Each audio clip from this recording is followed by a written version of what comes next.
Angel is brought to you by Netsuite from Oracle, the only system you need to run your business. Go to netsuite.com/angel to get your free guide called Crushing the 5 Barriers to Growth.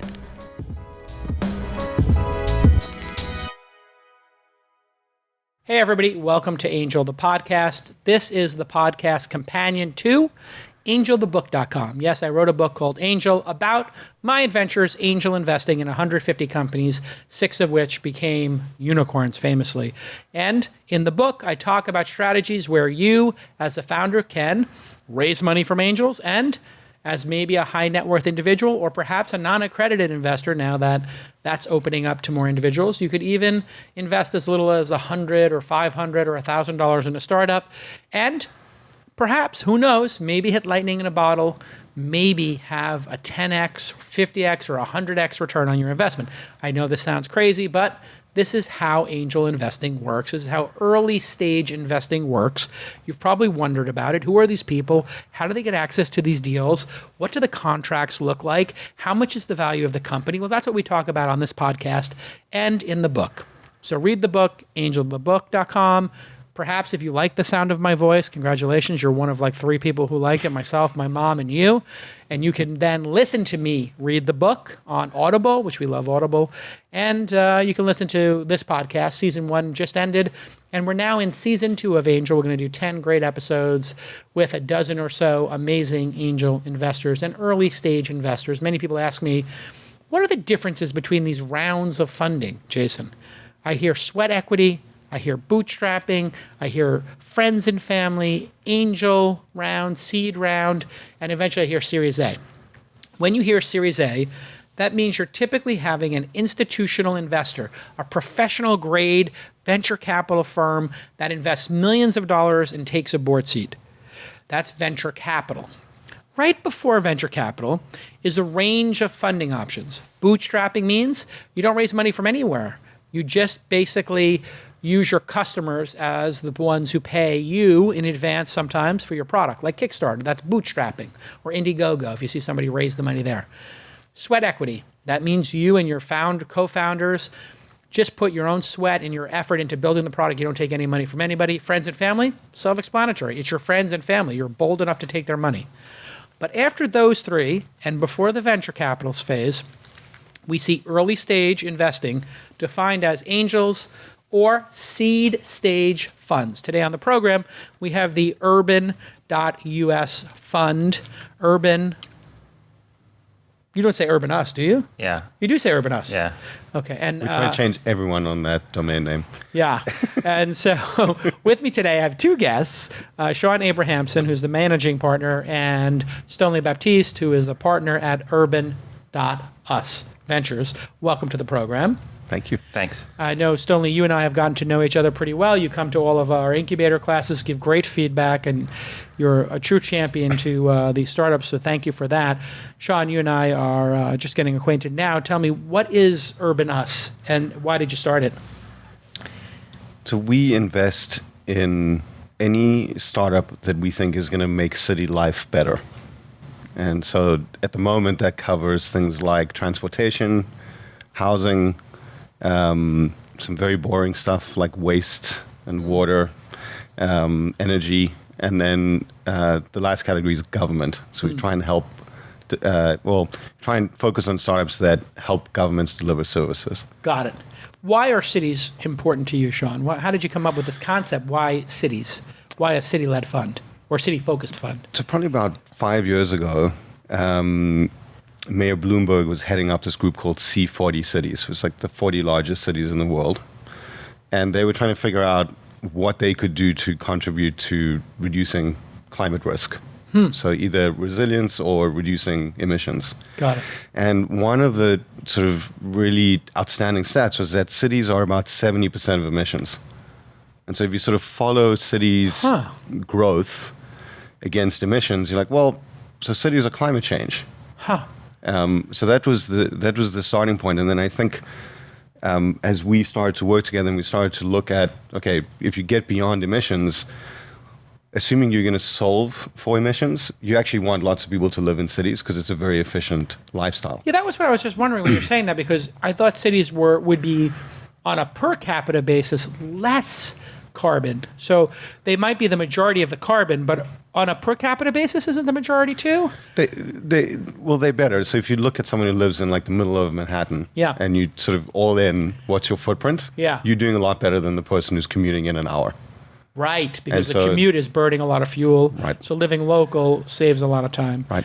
But this is not a nonprofit. This is a seed stage fund. The goal here is to make a profit. Right. So you, in some way, see the city as a way to make investments that will return a huge profit, correct? Right. I mean, so we sort of come at everything from how big is the problem that you're solving? And the interesting thing about cities is if you find something that could be a few $1 million addressable market in one city, there's probably another 100 cities. So the addressable market's always, you don't have to ask the addressable market question. They're always big. If you make it work in this city, Right. there are 100 or 1,000 more like it. Right. Which is the story of Uber Absolutely. or Yelp. They both figured out some playbook that they were able to perfect in San Francisco and bring to other Absolutely. cities. Stonely, what appeals to you about this city-led mission? Why did you join the firm? Yeah. Well, I met Shaun around the time that I was working with a team to build a platform to solve a very hairy city problem. What's that problem? In Miami? It's not literally hairy. I moved No, out. when we say big, hairy problem, for people who don't Yeah. understand, we say in our industry there is a term, your big, hairy, audacious problem, right? Is that what it is? Yeah. Big, hairy problem? It's like this big, ugly problem you got to solve. So Right. go ahead.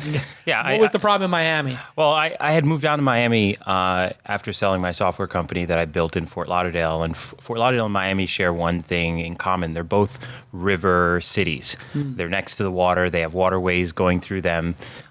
You move around more in Miami because it's a little bit more expansive. But once you get to downtown and you're trying to get somewhere on time, you almost always run into a bridge that goes over a river, and somebody is going through that river in their boat when you're trying to get to your meeting. That is a big, hairy problem. Yeah. And, I mean, If there ever was one. the interesting thing is that this really started or was galvanized at a hackathon where the Downtown Development Authority put out a challenge. Somebody help us figure this out. And our team came together. We built an IoT device to monitor bridges.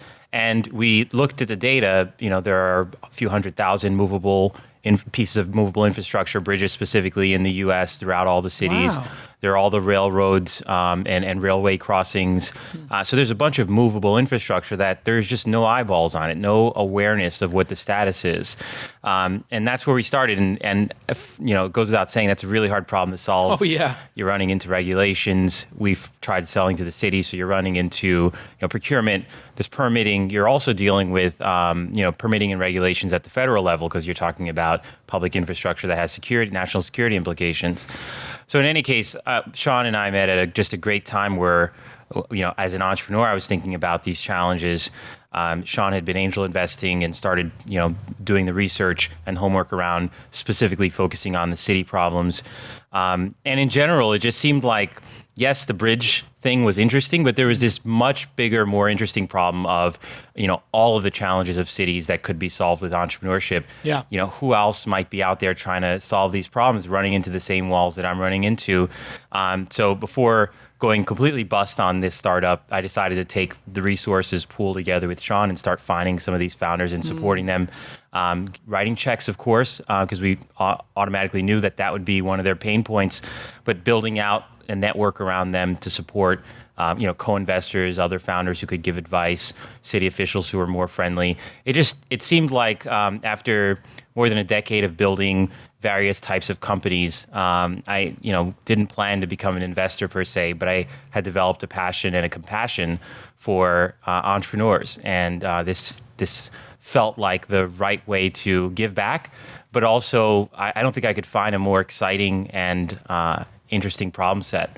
The intersection of cities and climate are probably one of the most critical things we could figure out at this pivot in history. Yeah, I mean, people are moving to cities, Yeah. which we were told was going to be an opposite trend. The internet was supposed to make living anywhere possible, and we would flee cities, and we'd all live in the country and be in some VR headset or on some broadband connection with our Cisco Spark boards, and we'd all stay home all day in our bathrobes. This hasn't happened. Shaun, why did people flee to cities as opposed to away from them? What's the trend there? Do you have any insight into why? What we were told, that broadband would make everybody go outside of cities, but the opposite side was just young people like to live in cities, or they're cheaper, more efficient, because it seems like they're expensive and painful.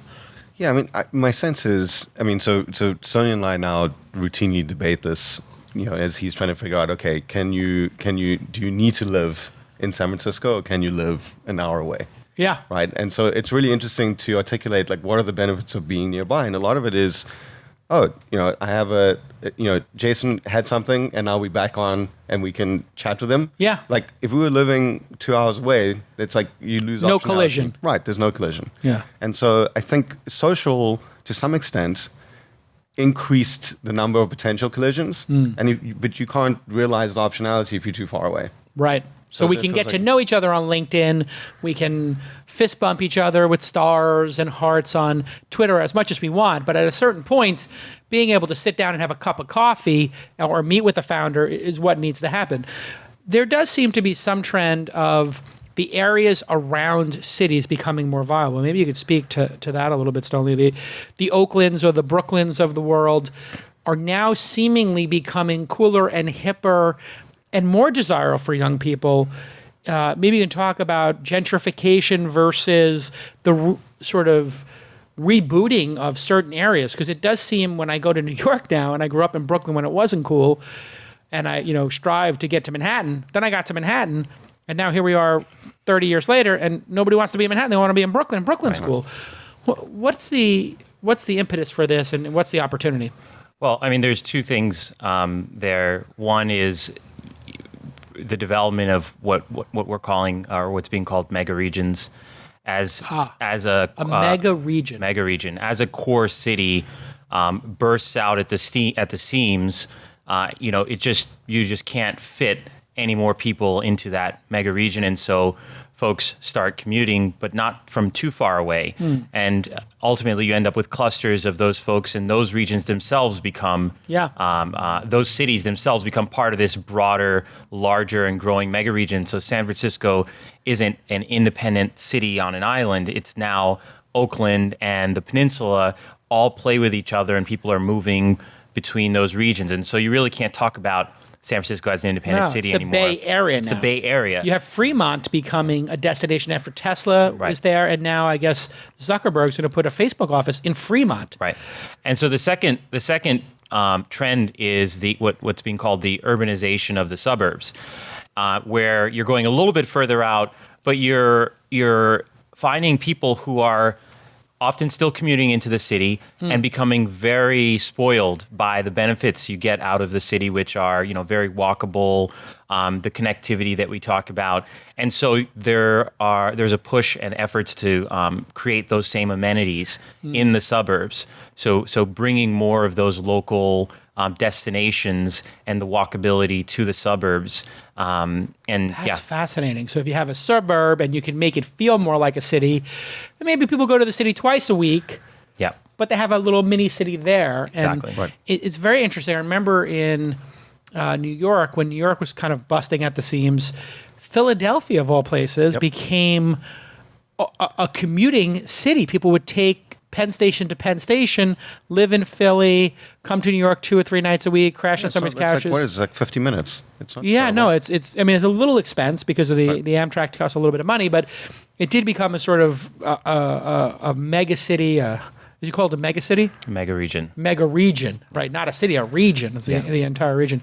Let's go through what you're looking for in terms of the stage, and we get an idea of the topic of the city. So maybe you just take us through the stage you like to engage with founders. Is there a specific stage, pre-product launch, pre-Series A, post-Series A? Where do you like to operate?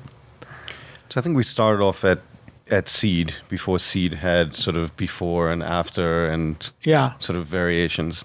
I think we've landed up, so we partnered with BMW in an accelerator program. Oh, wow. Which is sort of, I would say, pre-customer. but then there's a continuum in there of, prototype.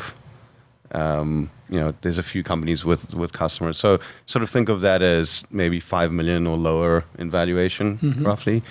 And then there's sort of classic seed, which is, you're starting to get a little bit of traction and really trying to figure out, okay, well, how do I go from these first few people who seem to like me, maybe have given me some money, to the next 20 or 30, so in B2B or ramp up users if it's... Some type of scaling of the some product. Going from like your friends using it to right. So people like you don't you know. basically are not, you like out of product development and into building an actual business. Right. And then... So you'll operate in both those places, right. Pre-launch, post-launch. And we've done some post-seed where, I mean, I think you've talked about this, there's sort of this...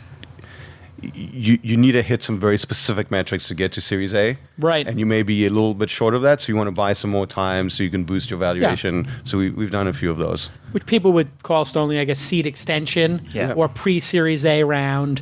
We did some seed funding. We just call them kind of expensive. Yeah, it's relatively. Well, they could be expensive, one of the trends I've seen is people, a startup I've invested in gets a year out. They're still a year from being at a Series A, and they raise a year after I invested at the same valuation. So I could have waited a year, taken out all that risk, and that's created, in my mind, I don't know if you've seen the same trend, Stonely, there seems to be no rush in some people's mind to get in. So the sense of urgency to get in a deal feels qualitatively different to me than it did 2 years ago. I don't know if you see the same thing. Absolutely, yeah. I mean, I think the data has been shared recently that in general there's a slowdown in the funding cycles. It's tougher now to raise money than it was 2 years ago. Yeah. For seed stage, yeah. Yeah, for seed stage when it was a feeding frenzy, and frankly, yeah, the teams are realizing that you have to actually have proof points to graduate. And what do you think those are?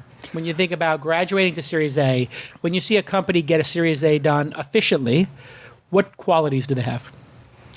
Well, I mean, it really depends on the industry Sure. that they're in and what they're building. I think as a baseline, we talk a lot about momentum, which is depending on what you're building, what are the important metrics that reflect that you've figured something out. And the only barrier to you conquering the world is money. And, that might, more often than not just be growth in customers. But sometimes it's growth in users. And sometimes it's the size of the contracts. We end up investing in a few business to government startups, and that often becomes the big switch. So they go from having 5-figure contracts to 6 and 7-figure. Exactly. Right. And that's when, hey, if somebody's willing to spend over 6 figures on this software solution, SaaS, whatever it is, that's a pretty good sign that they're getting ready for a Series A. If it's only going to be thousands to low tens of thousands of dollars a year or lifetime value, why should VCs get involved in general? Yeah. And I think there's an element of repeatability, right? So someone could say to you, assuming I gave you $10 million, do I believe that the value of the enterprise, 18 months out, could be double or more? And so you need to be able to articulate that, here's my pipeline, and I kind of know where I'm going to go and get the sort of 2x in growth. So the people who hitting momentum that don't actually know how to deploy more capital or aren't sure. So anyway. How hard is it to sell into governments, Stonely? Like when you talked about your IoT company and how hard that was and arduous. What's your advice to people trying to sell into governments? Should they or should they not? Should they try to go consumer and then after they establish a consumer base, then go to governments? Or is that diluting, trying to serve two different masters? What do you think? Yeah, I mean, I think it really is binary. I wouldn't advise. It really comes back down to sort of decisions that the team makes as to what sort of company they want to build. But what sort of life they want to have, right? What sort of life they want to have, what sort of network they have access to. It's a very personal decision. Right. It's that, but also depending on what you're building, we have teams where we meet really early, where they're at that point of making the decision. And we have teams where we've advised them double down and focus on government. And we've had other teams where we've helped them sort of rethink the value chain and the stakeholders at play in the problem they're trying to solve and say, well, actually, the more interesting customer here are the businesses, the developers, or the insurance industry. Right. And so we've helped redirect teams away from government. And then there are other teams where it's like, well, if the government could be your customer and a very valuable partner for you, and you have the network that can help you really maximize that value. So it really does come down to the unique problem set and team that's being built. There's costs and benefits to building any sort of company. Government has a maybe necessary bias of being harder, but it's Harder to sell into. Harder to sell into. Slow, but it's really not that much different than large enterprise. And large enterprise sales don't get as much negative bias against them. Interesting. So people are overly biased against governments when a 6 to 12 month or 6 to 18 month cycle is what you might see in a big company as well. Right. If you're selling Slack or whatever it happens to be, Lead IQ or Outreach, whatever product you're using, I mean, that still takes a year to get into some big customers. Right. Is that what a government takes? A year or two? Are they on some sort of cycles? It depends. The other aspect of the challenge around selling to government is there are multiple ways to sell into government. Depending on how your product is priced, you may be selling, you may be able to get a contract done in days or a few months.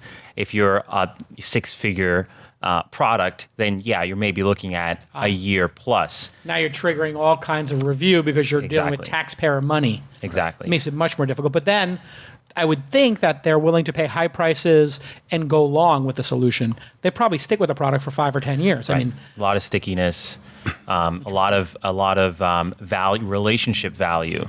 When one city or government has made an investment in you, you now have a bit of that goodwill in reaching and connecting with other potential customers at that size. All right. When we get back from this quick break, we're going to go and do a little quick portfolio review, and we're going to talk about how you're addressing some of the big issues that cities face: homelessness, housing, water, and construction, and all this madness that's going on inside cities, which are hard to live in sometimes. Okay, let me take a moment to thank Netsuite by Oracle. Thank you, Netsuite from Oracle, for supporting season 2 of Angel, the podcast. And the results are in. Survey Inc.'s 5,000 companies show that the top barriers to growth are that it takes finance too long to close the books, and that companies are too slow to launch new products, hiring and keeping good people, managing cash, and too many disconnected systems. It's very hard when your business grows to get a full picture of that business. And if this sounds familiar to you, it's probably because you've outgrown your business and financial management system. QuickBooks and spreadsheets are fine in the early days of a business. We've all been there. But it's probably now taking you 2 or 3 or 10 times as long to get simple things done and to get accurate answers about your business. And that's why you should know about NetSuite from Oracle. NetSuite is the one system that tracks and manages revenue, cash flow, HR, inventory, projects, even e-commerce for every industry. And that's what's important here. NetSuite is working across all industries, and it is a phenomenal product. Now you can run your business from a dashboard on your phone, and you do not have to wait to get these important answers that founders and boards and investors need to know. And that's why thousands of companies use NetSuite. It's the only system you need to run your business. So here's your call to action. I want you to go to netsuite.com/angel, netsuite.com/angel, and you will get your free guide called Crushing the 5 Barriers to Growth. That's right. Go to netsuite.com/angel and get Crushing the 5 Barriers to Growth. That's netsuite.com/angel, netsuite.com/angel. Thanks again to NetSuite. And you can go ahead and thank NetSuite as well on your Twitter handle or Facebook for supporting independent media like Angel. We couldn't do it without you. Okay, let's get back to this episode, and my guests again are Stonely Baptiste, who is a partner at Urban.us, and Shaun Abrahamson, who is the managing partner over at Urban.us. You can visit them, urban.us. Us, get it, got it. And they're Urban Us Co. on Twitter. So when I left you, I was teasing a bit about your portfolio. We invest in companies together as well. Let's talk a little bit about housing, homelessness, affordable housing. You're working on some projects there, Shaun Stonly. Maybe either of you can take that on. Sure. So I think we think about affordable housing in a sort of larger context of affordable living, right? So I think most people's reflex is if I make your cost of living lower through rent, I've solved the problem. But very often what happens is people find themselves living far away, and now I have to own a car, which I didn't have to own. So my all-in cost of living actually is probably the same. So there's some interesting things that you start to think about. So we invested in a company called Star City. What is Star City? So Star City does co-living. So your sort of private space is smaller, so the size of like a small hotel room, and then you get more shared amenities to try and balance that out. But the end result is that your rent can be significantly lower. This is like a WeWork co-living kind of space, right? WeWork is going to launch co-living, I think, or they may have. We live. We live. Right. That's a terrible name. We live. I mean, we work makes total sense. Hey, we all work, but we live is kind of a little bit like a little bit too much gravitas. Like, but do you think this is the future for young people? Live in the city, have smaller space, pay less, and have less anxiety, stress, and agita? Yeah, I mean, I think it's just you're going to trade it off, right? You can either have a longer commute, and your sort of stack of monthly costs is going to include more transport costs, and you're going to suffer from more depression, drug abuse, domestic violence, and divorce, which is correlated with the length of commute. Isn't that amazing that all of those things are correlated with length of commute? I've read a study. All of these things, like horrible things in people's lives, are correlated to the length of commute. And now, cause and causation, of course, is something to be careful with, but it's pretty clear that an hour and a half commute each way is soul-crushing. Yep. Anything past a half an hour becomes soul-crushing, from what I understand. 45 minutes is kind of the limit before you start resenting it. Yeah, so figuring out how to redo the economics around, let's start with rent, because a lot of the people that we're talking about are not yet at the point where they're even considering buying. Yeah. So we think that's interesting. Star City. Interesting. Do they buy a home or do they create like an Airbnb of rooms, or are they building they single room occupancies or dorm rooms? How are they doing it? So they're finding existing spaces in the city that may not have ever been conceived of for residential. And then they are, essentially redoing the interior to their spec. And yeah. And adults live in this too? Like, and it's not just for 20-somethings. I mean, it could be a 30-something or 40-something and live in this. All ages. What's that? All ages, yeah. All ages, yeah. Yeah. If you want to it really does come down to choice. We're not prescribing that this is how everyone's going to live. No, it's a way to live. It's a way to live, and this is one approach to what is a very dynamic, big, hairy problem again. Yeah, housing. And we've taken a few different approaches, one of which is Blockable, which we're both investors in, which is targeting the challenge from a different angle. The rental market, that's a multi-trillion-dollar market, will do great with Star City, I think. Will also do great with Blockable because they're targeting the cost of construction. We really liked Aaron, and over the time we got to know them thanks to the introduction from you. And we're excited by the fact that they were deliberately focused on affordable housing. And so they can serve a particular type of customer that is targetedly trying to solve the cost of construction for affordable housing. Explain what they do in a nutshell. Well, they're turning housing construction from a on-site construction challenge to a manufacturing challenge. Right. And the particularities of their approach are around how they're what level of customer they're focusing on, the processes they're creating, and the type of coalition that they're building, both in their on their cap table, but also their first few customers. Yeah, it's pretty amazing. They're literally building what you might consider like an Airstream or a shipping container, but both of those have massive limitations. You're either living in a trailer park, which doesn't feel great, no offense to people who are living in them, but I mean, my friend Tony Shea lives in a trailer, he lives in an Airstream, but I don't mean to be judgmental, but doesn't feel like a permanent home because it's got wheels. Right. And then you have sort of the shipping containers that some people have kind of rigged, and you're living in a metal container that feels they have a lot of limitations. And they're rust and they're heavy. They're building actual blockable houses that are almost like Legos that can stack 2-3 stories. Yeah, multifamily units. Yeah. Yeah. They can be put up quickly. Exactly. And cheaper. Yep. Yeah, I'm so excited about Blockable and what the potential is, because there's so much NIMBYism at one point, not in my backyard. And we see that here in San Francisco a lot. People who got here in the 60s or 70s or 80s and got their house saying, do not build anything else. Literally, there was a big story in the New York Times this past weekend about Berkeley, where somebody wanted to put 3 units on a large lot, like micro homes or whatever you want to call them, 1,000 square foot homes.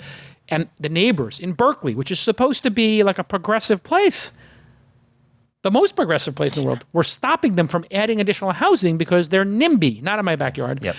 But then on top of that, you have homelessness and people living in poverty who can't afford the homes, moving into mobile homes, living on streets in east of Palo Alto. Maybe you could talk a little bit about the NIMBY-YIMBY debate and how this gets solved. Is this an intractable situation? And how does one, as an investor working on startups, even begin to think about the NIMBY-YIMBY homeless, issue? Yeah, I mean, this starts to get into one of the sectors of the GovTech area that we invest in, which is governance. And the counter movement to NIMBYism is YIMBYism appropriately. Yes. Yes, in my backyard. And right now, the recourse that more progressive housing advocates are taking are legal and forcing the hand of local government to act on increasing housing supply. And how's that working out? Is it even working? It's targetedly working. I can't cite the specific example, but there have been some specific examples of that working. I think Sonia, she's running for office, and she's led some successful campaigns where they literally sue a city for not allowing housing to go up, right? And because they can filibuster in a community, and a lot of the local representatives are people who've lived in the community for a long time, so you get this really abhorrent YIMBYism that occurs. But this software could be a potential solution to this, and people tracking and having data on it, which we don't even have data on. Well, so that's the funny thing, right? So you're having a debate about how quickly we're adding housing. Right. What's the number? Nobody knows. No one knows. And it's obscurified by design in some cases, I believe. I don't mean to be a cynic, but I do think people are obscurifying. But we've asked people to really, it seems like YIMBY versus NIMBY is essentially, if I view my home as an asset, of course I don't want to create more supply. Right. But that's a very specific focus. If I view my home in the context of a community, I have a totally different view. I want the bike lanes. I want more activity. Yeah. So I feel like there's just, right now we're seeing 2 parallel views. There's like a asset-focused view of the world. Yeah. And then the value coming from, to some extent, more public spaces, more people. But there's definitely some policy that seems to be working, I guess. Yeah, and to be clear, we haven't taken, I don't think as much as we have a significant amount of housing-focused investments, I don't think we've finished our work there. Obviously, it's really early on the investments we've made, but there's a lot of opportunity still. We've made investments in making construction safer. Our investment in Skycatch was along those lines. Explain that one. Drones have a lot of potential use cases. Skycatch was very specifically making construction and increasing the efficiency of construction part of their use case. We invested in Architizer, which is helping architects find better products that go into buildings. We invested in Social Construct. Ben Ha took over the YC New Cities project and spun that into an actual for-profit effort to rethink how housing development happens, how cities are built. And then now out of the Urban X Accelerator, we're invested in a company that's helping actually bring ground level real-time truth to what's happening on a construction site. So we've so far focused very heavily on either making supply more efficient, getting more supply, or rethinking demand in the co-living situation. But there's a lot of the civic tech, political and data side of this that still needs to happen. We had office hours yesterday at AngelList offices, and one of the founders we were able to meet with is specifically working on bringing transparency to the number of housing units actually being built in a city. Yeah, see, this is where it gets interesting, is once the data comes out and you start to see that some towns somewhere along the Caltrains that shall remain nameless, Palo Alto, and are saying, hey, we don't want an apartment building here. And it's like, well, let's be reasonable. You have a Caltrain station. You are all a bunch of Facebook, Palantir, and Google employees living in Palo Alto and Atherton, and you don't want to make any more housing. Where are your kids going to live when, your kids are not going to be able to live near you, right? And this is like one of the arguments, like your kids are not going to be able to have an apartment near you. What are you going to do? And these rich people who have benefited from the Bay Area are literally stopping the creation of apartments that their employees themselves would live in at their own companies that have created their wealth. It's a level of a sinisterness that it really is, I think, completely unfair the way some people look at this. You need to have some housing options here. And what's happened in East Palo Alto is abhorrent. We have Facebook people buying up the apartments or moving there or whatever, and then people who are poor there are living in old RVs, families, kids. Yeah. And this is the most affluent area in the world. We're growing faster than most cities in the world, and we have a bigger tax basis, and we can't build new housing. Yeah, and I mean, it goes beyond, it really, housing is the core of the challenge. The balance of supply is just skewed towards high income. There's just nothing left for middle income and absolutely nothing for low income. And another way we've thought about and tried to approach helping make this dynamic better is in right now, if you're wealthy, you pay a lot of taxes and you assume that the local government's going to solve and help those in need. But maybe you're a little more aware and you realize that you have to also do more to help your neighbor in need. So one of our earliest investments, and I think our first investment that we were on the same cap table with you, was Hand Up, which was an effort. I think, Shaun, you could speak more to how we... how did we meet? Which just got sold. Hand Up, yeah. I'm trying to think how we met, but I think the appeal was, local government is doing certain things, but there's a fair amount of evidence that sort of local businesses and consumers, to some extent, want to act directly and have some control, about allocating more time and money into some things. And so the initial thesis, I think, with Rose and the Hand Up team was, could you build an organization that actually just is more effective as a private institution than local government efforts? At getting people out of poverty, getting people off the street and moving from homeless to having a home to being out of poverty. Right. And they built some great software to do it, but it didn't work out. They sold it, but that was a tough one for me. I really wanted to see them make it. Yeah, I think what's difficult about that is, you sort of, I think that it's very easy to get stuck in the, I'm trying to do social good. And so people don't look at you as, okay, it's a large problem. There's a lot of people who want to solve this. You could go around to most cities in the U.S. You could find institutional backers who want to, and I think they got close. I think when they sort of shifted close to B2B, there was clearly they'd figured out an alternative. But I think also, like, socially, I don't know if we're ready to acknowledge that we're building basically shadow government institutions. Yeah. Right? We're building things like business improvement districts, which is basically shorthand for saying, it's shorthand for saying the governance process we have is not working. Let's take some money here and allocate it into whatever, security, cleaning, upgrading of streets. And it seems reasonable that the people who live in the community could take responsibility for it.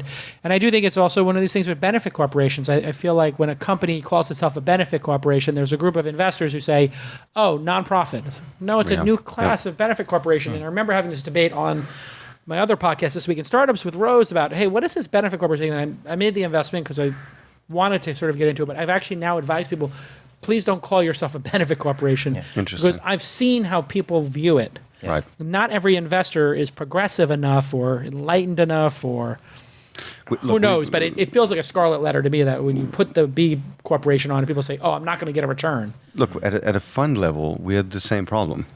right? If we go and tell people we're trying to reduce emissions, like, Yeah. oh, good. Do you want to talk to my foundation? I'm like, no, actually, we think we can get really great returns. We should be talking to an investment manager. So Yeah, no, I mean, your pitch is like Blade Runner, like cities are going to become huge, Fifth Element, like this is where people are going to live. This is where commerce is going to occur. Watch The Fifth Element, watch Blade Runner. These buildings are going to be hundreds of stories, and there's going to be a large density of people who need services and products, and Right. it's going to be a gold rush in a way. But one of the things I like about what you're doing is none of us know as investors exactly what will work. Right. So if you want to take on something as complex as housing, you're going to have to take 3 or 4 swings at bats. And I do think definitely. once you're in the game, if you look at homelessness as an issue, the problem of homelessness is embedded in the name. You don't have a home. If there was a greater supply of homes and they were at lower prices, Yep. of course there'd be some people who choose the life of living on the street. But we have a group of, and there were people who chose it to be vagabonds or hobos or as a lifestyle choice. But there's a large group of people who would rather not have this be what happened to them. A large group are out there because they can't afford a home. If a home was available for $500, they would be in it. But there are no 500. And if you just think about how backwards legislation is in cities, we have a lot of cities that have fought against micro apartments or have laws on the books against a minimum size apartment. Well, if we put 10,000 units in San Francisco that were 200 square feet, dorm room like stuff, and they were super cheap, you might have people choosing that who just want to save the money, or maybe they want to catch up and pay down their debt. Right. It could be a bridge to get out of poverty, but there's no way to get out, and except living on the street, which then is a road to nowhere. Yeah. How are you going to get a job if you don't have a residence? You can't get mail.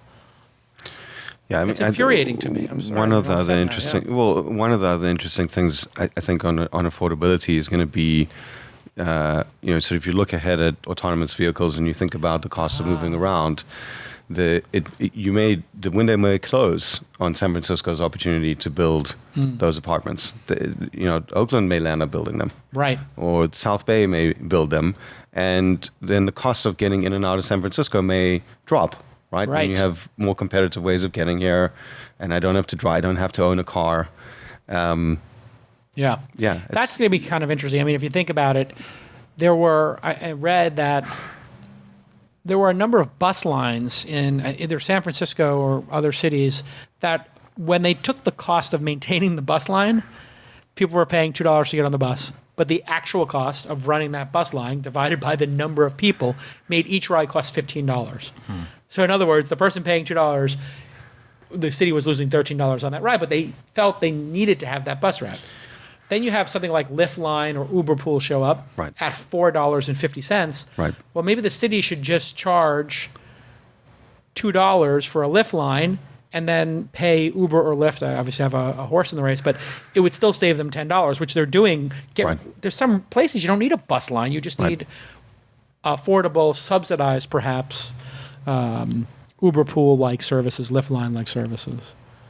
Yeah, I mean, I think, these things are interesting when you sort of push the economics, even like by a factor of 10. And then the Yep. question is, well, okay, so you've been protecting supply, for all these years, and all of a sudden your competitors are going to emerge an hour away. Right. Simply because the cost of moving back and forth is going to drop. Right. And some people are just not going to make the trip. I think it's one of the things that's benefited Brooklyn now, I see in some of the startups, is people are picking the startup they're going to work in Yep. because they're in Brooklyn and they just don't want to go to Manhattan. Right. So now you're living local, working local, eating local, and then the whole thing starts to sort of collect onto itself. What do you think the role of mayors are going forward? Because here in San Francisco, it feels like we have a pretty high level of incompetence. I don't mean to disparage anybody, but this city seems incredibly horribly run compared to the other two cities I've lived in, Los Angeles and New York. What are the roles of mayors in these cities in terms of if the technology is going to just solve the problem? Or are mayors just ceremonial positions? Or how do you look at the sort of the government organizations that you are going to interface with? Do they have any power? Do they have any ability to affect this change, or is it just going to be bottom up? I mean, there's really interesting work. So I think Bloomberg and Aspen Foundation have been trying to help build out policy around autonomous vehicles to sort of save Aspen some Institute, maybe? Sorry. Yeah. And the goal is to say, well, you've got all this private money on one side that wants to bring. I mean, it's incredible when you look at sort of the level of investment in AVs. What are you going to do? Well, you should be prepared to ask for very specific things, not just does the bus need a driver, but things like how does this change healthcare? What part of the healthcare system could actually go to people, Right. instead of trying to get them all to periodically miss their appointments? You know, Yeah, if you're going to do a pediatric checkup, that could be done in a mobile unit in the parking lot of a mall. Right. Or they even have mobile dentists now going out to communities, so you don't have to travel all the So way. the medical devices, I mean, everything's coming towards you. Yeah. All the things that you need On to demand. put on demand. Yeah. Same thing with education, right? Why are you sort of super constrained by, where you live and the value of houses and the quality of the schools based on the tax base? Easier to move people around. So I'm not sure that we're going to see sort of seismic change in the short term, but it's definitely, you can see the sort of policy system getting to work on, okay, we want this, but yeah, there's some really complicated things. I mean, if you look at, again, like in mobility, if you land up with large privately owned fleets, now your mayor is negotiating not with the public, but with like a handful. Yeah, Uber and Lyft, they're basically negotiating with those. And yeah, I think one of the interesting things, I'm curious as to what you think, Stonely, is I think in cities, people should not be able to park on the streets. I think that we have this crazy system where people feel entitled to park on the street. And I grew up in Brooklyn.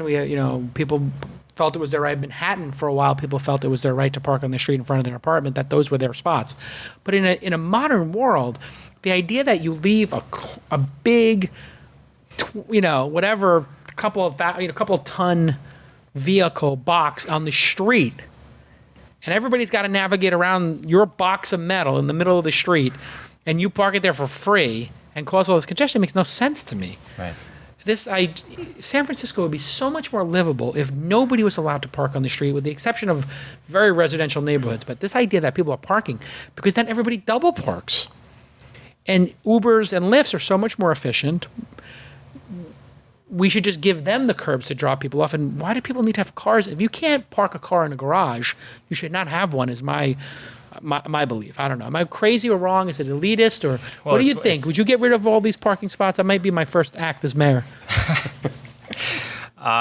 It's tough because it's one of those behavioral science things that we run into a lot in our area of investing. And what do you mean by behavioral sciences? Well, I mean, behavior is irrational.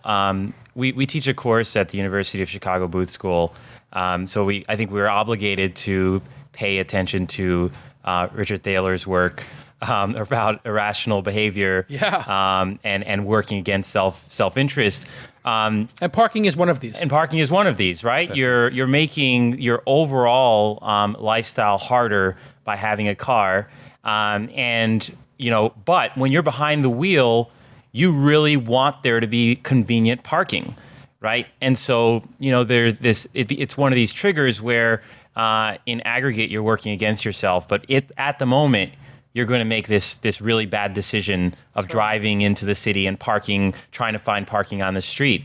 I mean, I think that it goes back to even another dynamic where, you assume adding lanes on the road will reduce congestion, but you add lanes and you just get more cars. Yeah, traffic inducement, right? They call it the induced traffic. Exactly. People are like, oh, more lanes, therefore I can live further out and commute faster in, or whatever it is, and it just leads to more of a disaster. The one I saw that was really interesting, one of the key problems in traffic is that people circle. Yeah. They circle and they circle looking for a spot. 40% of traffic is people circling. Looking for parking. Is that what it is? Yeah. It's insane. It's insane. And so what they want to do now, and they're going to try it in San Francisco, I understand, is dynamic pricing. Yeah. Mm-hmm. So they're going to make it, instead of just it's $2 an hour in Soma, flat rate. During the day, Monday through Friday, it's going to be $6 an hour or $4 an hour. Something that makes you go, oh, it's $4 an hour or it's $6 an hour. I'm going to be here for 6 hours. It's $36. I might as well put it in a $20 lot and get this thing out of here. Or this, I could have taken Uber X for half that, and I could have slept in the car, done email. What am I doing here? This makes no sense. And that gets rid of, and you start having things flow in the right direction. This congestion pricing seems to have worked in London as well to keep people out of the center. Right. Yep. This plays again into the psychology of if you have to simultaneously make it more painful for people to keep acting against their interests, but you also have to give them alternate options. Right. Right. And so those options, are by and large going to come from innovators. Yeah. Who are creating new options for people to choose. How do you balance or think about, I wonder, Airbnb and people renting their apartments? This has become an incredible source of income for people who couldn't afford housing. Therefore, they stay with their neighbor or their sibling and they rent their house out 5 days a month. They make $300 a night. They make $1,500. So now they can afford the $3,000 a month apartment or the $4,000 a month mortgage payment. But of course, they could be upsetting their neighbors. What are your thoughts on how to balance that, Shaun? I wonder. When you think about a city and the Airbnb, because Airbnb seems to be another company that is so amazing for cities, for the people who really live there to be able to afford it, but it also is working against them again. Yeah, and it's interesting. I feel like one of the things that's happening is Airbnb forces communities to talk about who belongs to the community. Or like who do I expect when I bought my apartment? Do I expect everyone else in this apartment building to own? Am I okay if they're renters or the renters a different status? So I think we're sort of sorting through some of those things. A lot of class issues there. Yeah. Absolutely. Yeah. Right? Like if the person can't afford to pay their mortgage and they have to sleep at their family's home, like maybe they shouldn't be here. They should have cheaper. So there's a bunch of these interesting dynamics. I mean, Airbnb's, it's fascinating. The management, the sort of service layer of that's basically coming into cities and sort of trying to rebalance, not enough hotel rooms. So we'll figure out how to increase that. Public transit sort of breaks down. Brooklyn is amazing. I don't think Brooklyn would be where it is if you didn't have sort of Uber and Lyft. It just... No, listen, trust me, I was, when I lived in New York, trying to get home to Brooklyn was incredibly difficult. Like literally, this was the game the cab drivers play. They pull up, they have off-duty light on. Right. The off-duty light's on. They lower their window a crack so you can't get your arm in there. And they say, where are you headed? You say, I'm going home. They say, where's home? I say, 76th Street. They say, get in. I say, and 7th Avenue in Brooklyn. They say, get out. And now I get in a fight with the guy. And I said, listen, you got to take me to Brooklyn. I got to get home. I'm going to write a letter. We get into this back and forth with him. Say, I can't go to Brooklyn. I'm getting off duty. I was like, you're not getting off duty. It's 3 a.m. I know the shift changes at 11:30 midnight. There's a midnight to 12 to 12. You rent and this would be the craziness. And now you can get to Brooklyn no problem, and it makes every place livable if you can have that. What's the craziest pitch you each got? Think about it for a second, because when you put out your shingle and say I'm a city, you're going to get some crazy stuff coming out. Yeah. So give me the craziest pitch you've gotten, either like legitimate pitch or a crazy person at a bar just saying like, this is how I think cities are going to change. You must have gotten some wacky stuff. Don't say the name of the company, embarrass them. Right. Well, I know I'm going to win this one. So Shaun, I'll let you go first. No, here we go. Please. Well, there's no following teleportation. Oh, come on. Yeah. You literally had somebody teleport. Yeah. Really? Yeah. How? It Was obviously this an in-person pitch? It started off as an email and a tweet and became an in-person. I'm a physics buff, and also in our business, you're going to run into things that are crazy, and you don't want to be the guy that said no to the people who invented teleportation. So you want to at least give them audience. Wow. And how did we diligence that? There's no How way did you to do diligence. teleportation? You Yeah. told the person, meet me in my office in 3, Yeah, 2, 1. 1, Yeah. boom, manifest yourself. And he didn't show up, so Basically. no funding. I'd like a drink from Hawaii. Yeah, bring me seriously. a Mai Tai. Yeah. I would like a donut from Los Angeles now. No, I mean it's we are at an interesting intersection or point in history where some of the more interesting parts of what we've learned about physics 50, 60 years ago are really just showing up. Like physics breakthroughs got us to where we are with the computer age and the internet, but now we're getting into actual quantum teleportation is happening. It's helping us create security protocols. Yeah. But we're talking about things at the quantum scale. Yeah. Whereas you can use some of the jargon to then spin a narrative around how we're only a few hops away from macro scale quantum teleportation, and enough to have an entertaining conversation as it turns out. That's a pretty great one. Enough for me to diligence it by sending as much as I could to my quantum physics friends, and thank them for not unfriending me. Right. But definitely not enough to convince me that they were really onto the I real will deal. match your teleportation, Yeah. and I will raise you an AI therapist. Literally was pitched, I won't say the name of the company, on an AI therapist. You open your phone, you tell the AI how you feel, and the AI does therapy. That sounds like a lot of liability. Exactly. My first response was, who programs this? It's like some great therapist, Freud. I don't know who. I mean, therapy's pretty situational, isn't it? Like, what if the therapist is like, you know what? I'm sorry, Stonely. You seem very sad. Maybe you should end it all. Maybe there is no solution to your problems. Maybe getting out of bed in the morning is a mistake. Maybe Interestingly, you that- need to visit the Golden Gate Bridge. I mean, I don't mean to be dark here, but like putting AI in charge of people's mental health. I'm sitting there in the meeting and I just said to the person, is this a hidden camera show? I said to them, I said, because this pitch is so out there. We're just beating people at chess and poker in AI. To do therapy and try to work with people's emotions, this should be done by other humans, not a machine. And he's like, well, if a machine can beat somebody at chess or poker. I mean, there is a seemingly reasonable rationale that AI at some point could be a better therapist because you might open up more to it. Sure. Well, I mean, this really reminds me of a graffiti, a piece of wall art that I ran into in Mission, which stuck in my head, and it read, "My problem is my solution is worse than the problem."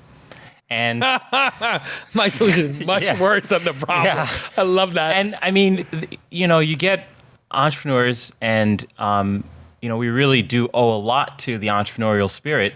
And you get innovators, and obviously you get some fraudsters. Yeah. But small percentage of genuine folks who are interested in solving problems in new ways. But sometimes you do end up with secondary, tertiary consequences and side effects that you may not have anticipated. And Facebook. Yeah, I mean, right. we're Yeah. sitting here with Facebook, and we literally elected a president Yeah. who is insane. I mean, I don't mean to take a political side here. I'm sorry if you voted for Trump, but this person's clearly deranged and could be causing a nuclear war. It made the stock market go up. But, I mean, we could have had Facebook swing the election. We don't know exactly, but in certain... We may find out that the Russians stole voter rolls and geo-targeted people. I mean, it's a level of... Facebook, if you looked back, you'd probably say, you know what, Facebook, net. We might look back on it and say, you know what, we should not have created that. Right. Predicting the future is very hard. Like, making money is only one small part of what we end up accomplishing if we're lucky. And even when you're lucky and you win, you may look back at your life and say, I kind of fucked up. Yeah. Because I funded this thing that's ruined the planet. Welcome back to Angel the Podcast, where you can invest in a company that destroys humanity. My guests today are working on nuclear fission to solve the energy crisis, but it may also rip a hole in the time-space fabric and destroy the universe, but we could have free electricity, so it sounds like it's worth trying. Right. I mean, fusion, all this crazy stuff. Like, I mean, What could happen? What's the worst that could happen? I don't need know. a name for it. Universe collapses on itself? It is a dilemma. We need a name for it because we do need to invest in the things that target solving really interesting, really hard problems. Yeah. The way we think about investing is, you're going to be wrong most of the time, and you won't get the return you're looking for. But hopefully you're right enough that it offsets. This is the classic venture formula. And when you're trying to solve specific problem sets like climate and cities, we also acknowledge that we're going to be wrong most of the time. Yeah. And hopefully we're right. And when we're right in a big way. And, I try to get myself to sleep by also hoping that we don't have consequences of being right that end up being bad. Unintended consequences. Yeah, unintended consequences. I mean, it really, for everybody who thinks they're doing the right thing, anonymity on Twitter had a purpose. People, in Egypt who were, using it to communicate, the revolution really did get a benefit from it. And now we have anonymous Russian bots and people being tortured and cyberbullying. And the bot problem on Twitter is an existential threat to the existence of Twitter at this point. I mean, it's like, I almost feel like not using it anymore because when you try to say something intelligent or have any kind of important debate, at least my feed results in like 50 bots now who have 10 followers and some, Alexander Hamilton or a frog as the avatar, Pepe or something, and they're all debating stuff. I mean, I'm like, is this the same mentally ill person who pitched me on teleportation? I don't know how you do it. You're one of the hardest working people in the early stage investing space. I don't know how you have time to fight bots. I don't know. I mean, I feel like a superhero at times. I agree with you, Stonely. I feel like sometimes Captain America. Here I am helping startups, and then I'm going on and fighting the bots to help America. No, I have to get off of Twitter. I'm going to resign from Twitter at some point. All right, listen. I could talk to you guys for hours and days, but we've already done an hour, and that's it. We're done. Urban.us. Go ahead and visit urban.us. Quality investors trying to do the right thing for humanity. Shaun, thanks for coming on the program. Great to meet you. Thank you. And Stonely, great to see you. Thank you. Likewise. I mean, Stonely, also, I just have to say, I really, I'm a very judgmental person, as you know, and I judge people very harshly. And I always ask my founders, what was the meeting like? How did it go? And over and over again, people say, that guy Stonely, he's so smart. He gave me plenty of time. He was really considered in his feedback. The follow-up was great. So I thank you on behalf of my portfolio companies and the companies I invest in for being so diligent and so generous with your time and your efforts. It's very easy in this game to get high on your own supply and think because you're writing the checks, but you take an hour or two with these companies, and then after you invest, I know you take a lot of extra effort, and I take pride in that, so I appreciate it. Well, thank you, Jason. We've invested in, I think, Ecomo, Blockable, a few now, and we're about to invest in yet another one. We won't announce it yet, but we're having and it's a lot not Kush. Yeah. It's not Kush. I'm wearing my Kush now, and I realized I'm wearing Kush Marketplace jacket, which is a cannabis marketplace that I invested in, and I realized my meeting after the next meeting, I'm going to see Cafe X, and then I'm going on a nursery school tour. Not a child nursery. No, I'm going for my twins are going to go to nursery school. Okay. And I'm not going to a nursery for cannabis. And I'm wearing a cannabis jacket. And I just said to my wife, I got to stop home. She said, well, meet me there. I'm like, I kind of got to stop home and get a jacket. Because this jacket, it's going to be a coin toss if this jacket is going to create a stir at the open house for the Montessori nursery school we're going to. All right. Thanks again to everybody tuning in. Thanks so much for supporting us, Netsuite from Oracle. Thank you so much for supporting us. I really do appreciate it. And Emmy Award-winning producer Jackie, thank you. And Jake, Master Jake, thank you for your service. You did a great job working here for 2.5 years, and I do appreciate it. Good luck in your future endeavors. Keep us up to date on what you're working on. Okay. We'll see you all next time. Bye-bye.